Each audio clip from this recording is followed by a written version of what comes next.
ওদের মাথা নত। এখন বড় বড় কথা বলতে পারে না, এখন আর বলে না আমরা 5 বছরই ক্ষমতায় থাকবো। কেন? ওই যে বলে না শ্যাম রাখি না কুল রাখি, চীনকে রাখি না ভারতকে রাখি, তিস্তা প্রজেক্ট চীনকে দেবো না ভারতকে দেবো, এমন রশি টানাটানি কোমরের মধ্যে দড়ি লেগেছে। ওরা এখন আউ করতে পারে না, নড়াচড়াও করতে পারে না। সব চোর ছোট্টা খুদি ডাকাত এদেরকে নিয়ে আওয়ামী লীগের দল। আবার বলে আওয়ামী লীগ আসলেই জনগণের কিছু কল্যাণ হয়।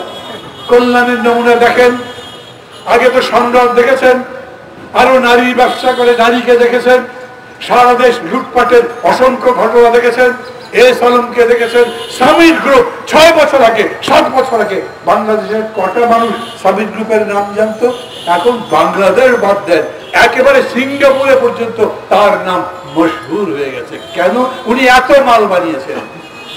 ওর সম্পত্তির হিসাব বার করেন, কিভাবে কিভাবে টাকা বের করলো। আপনাদের লজ্জা করে না?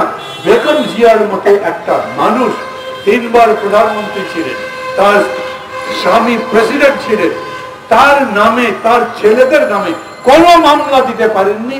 শেষ পর্যন্ত কি করেছেন?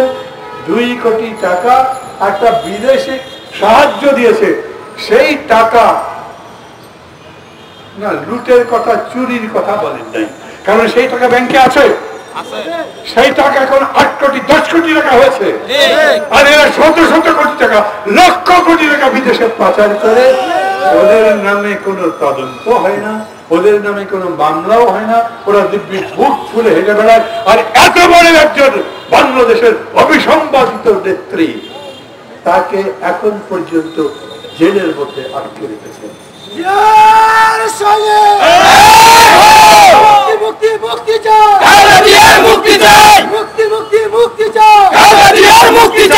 আরে ভাই, জিয়ার সৈনিক কি এক হবে? কেজরিওয়ালও এখন আমাদের সাথে এক। বক্তৃতা শুনেছেন না? সমস্ত নেতাদের গ্রেফতার করে শেখ হাসিনা জিতেছে। কেজরিওয়াল বলছে এই অবস্থা যদি চলে তাইলে তার দেশও বাংলাদেশ হয়ে যাবে। মানে বাংলাদেশ এতই খারাপ একটা দেশ যে ওরা বলছে ভারতবর্ষ জুড়ে এখন বাংলাদেশে এই যে লুট তরাজ যা যা চলছে এগুলোর চর্চা চলছে। বাংলাদেশ নাকি বিশ্বের দরবারে মাথা উঁচু করে দাঁড়িয়ে আছে। আমি তো দেখি ওদের পুলিশ লাঠি উঁচু করে দাঁড়ায়, আর ওদের পা চলে মানুষকে লাঠি দেওয়ার জন্য। ওদের মাথা নত। এখন বড় বড় কথা বলতে পারে না, এখন আর বলে না আমরা 5 বছরই ক্ষমতায় থাকবো। কেন? আপনার কাছে তো টাকাই নাই। দেশ চালাবেন যে টাকা আছে, রিজার্ভ লাগে ব্যাংকে, ব্যাংকগুলোতে এমনি শেষ। চুরি চামারি লুটতরাজ করে ব্যাংকগুলো খোকলা। আমাদের রিজার্ভ এখন কত? আমি বলি ওটা 13 বিলিয়নের নিচে। পুরা সংখ্যা বলে না, আগে বললেই খুব চটপট করতো। কি বলে শ্রীলঙ্কা হবে দেশ, আমরা এখন $48 বিলিয়ন রিজার্ভ রাখি।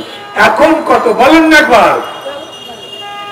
বলতে পারবে না, কারণ বাংলাদেশ ব্যাংক নিজেই বলেছে নিজেদের কাছে টাকা নেই দেখে চীনের কাছে ধর্ণা দিয়েছে আমাদের টাকা দাও। ওরা বলেছে টাকাও দিতে পারবো না, ডলারও দিতে পারবো না, আমাদের কারেন্সি ইউয়ান নেন।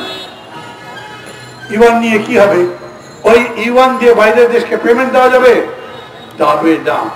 অতএব ওইটা নেবে কি নেবে না এমনি কষ্টে আছে। ওই যে বলে না শ্যাম রাখি না কুল রাখি, চীনকে রাখি না ভারতকে রাখি, তিস্তা প্রজেক্ট চীনকে দেবো না ভারতকে দেবো, এমন রশি টানাটানি কোমরের মধ্যে দড়ি লেগেছে। ওরা এখন আউ করতে পারে না, নড়াচড়াও করতে পারে না। এইসব দিয়ে এখন বলে না আমাদের সম্পর্ক রক্তের সম্পর্ক, 1000 বছরের সম্পর্ক। চীন বলে ভাই তোদের 1000 বছরের সম্পর্ক আমি বুঝি না, 1 বছর আগে আমাকে যে বলছিলি তিস্তা দিবি, তার কি হলো? এগুলোর কোনো জবাব নেই।